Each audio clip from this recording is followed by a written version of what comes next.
So let's go ahead and do a couple of these examples. As you see over here on the right hand side, steps in graphing f prime of x from f of x, i.e. the slopes. All we're going to do is graph the slopes of f of x. So let's start with where the slope of f of x is equal to 0. And we can see right here, if we draw a tangent line to f of x, this being f of x over here, when we draw a tangent line right here where x is equal to 0, we can see the tangent line has a slope of 0. Okay? In translation, that's an x-intercept on the graph of f prime. So f prime of 0 is 0 because the slope of f of x is 0 when x is 0. Okay?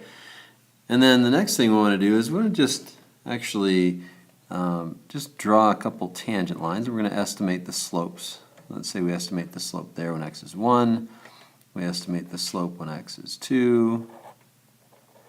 And a little bit difficult to do that here, but we can see here the slope. Looks like the slope is about, right here when x is equal to 1, it looks like the slope is about 2. Okay, and when x is equal to 2, it looks like the slope may be, I don't know, maybe 4. Okay, so put a couple dots there like that. So determine where the slopes are positive. Well, here the slopes are positive. Everywhere to the right of 0, the more general concept is everywhere to the right of 0, you can see every tangent line drawn to the graph of f would have a positive slope. And you could see, hopefully you can see here your knowledge of, let's say this is a quadratic function. It looks like a quadratic function. But your knowledge of these functions would mean that you know that they're going to get steeper and steeper and steeper as x gets bigger and bigger in the positive direction. So therefore, the slopes would get higher and higher. Okay? And translation, if the slopes are positive, that means that f prime is going to be above the x-axis. Okay? Just like that. That's f prime going to be. Just connect the dots. F prime is above the x-axis. Well, let's take a look here. If we draw a tangent line to the graph of f when x is equal to -1, we can see it has a slope of about down 2 and over 1. Okay, so -2. When x is equal to -1, the slope is -2, about. And then let's put a tangent line on the graph of f of x when x is equal to -2, and it's, again, it gets a little bit busy right there, but you can see that it's a little bit steeper in the negative direction. As we move further to the left on the graph of f of x, steeper in the negative direction means a bigger negative number, and so we have when x is equal to -2, let's put 4, let's say, let's just connect these dots, and we can see that when the slopes of f of x are negative, we can see that f prime of x is below the x-axis. So that's kind of a big deal, that here we have below the x-axis, meaning that f prime of x is less than 0. And we've done this before. We did this when we were analyzing graphs earlier on in the year. And here f prime of x would be positive. And you can see f prime of x is above the x-axis, and that means that the slopes of f of x are positive when x is positive, and the slopes of f of x are negative when x is negative, and the slope of f of x is equal to 0 when x is equal to 0. Okay, so that takes care of that one.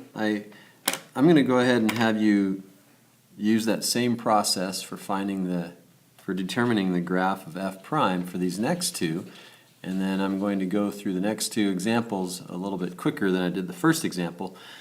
So I would encourage you right now to go ahead and pause the video, and I'm going to go ahead and get started here. Pause the video and try to draw the graph of f prime for numbers 2 and 3. Okay?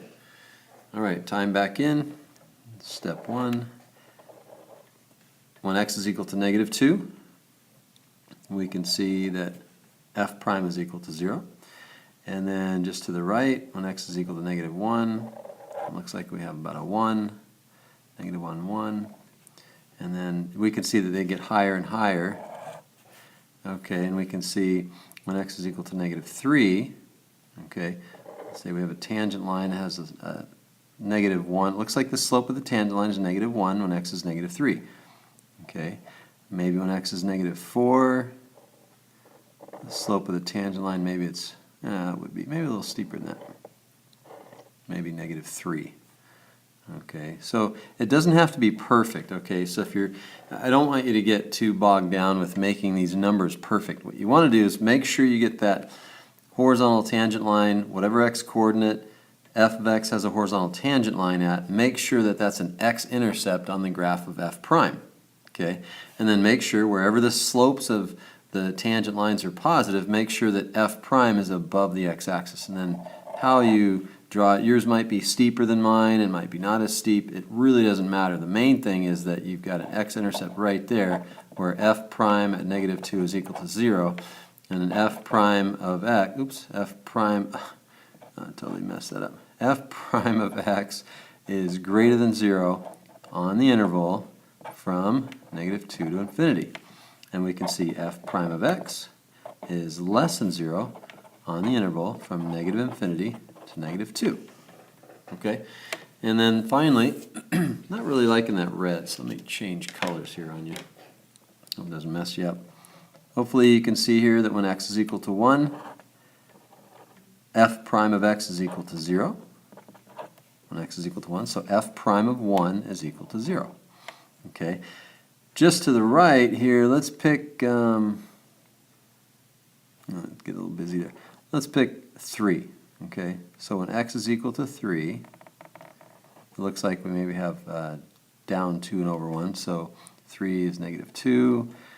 Okay, and then just judging by what we have done, what we've done in the previous two examples, we know that f prime of x is negative, slopes of the tangent lines are negative, which means f prime is underneath the x-axis, and then somewhere like that. Okay. There you go. So we'll pick up the second page in the next video.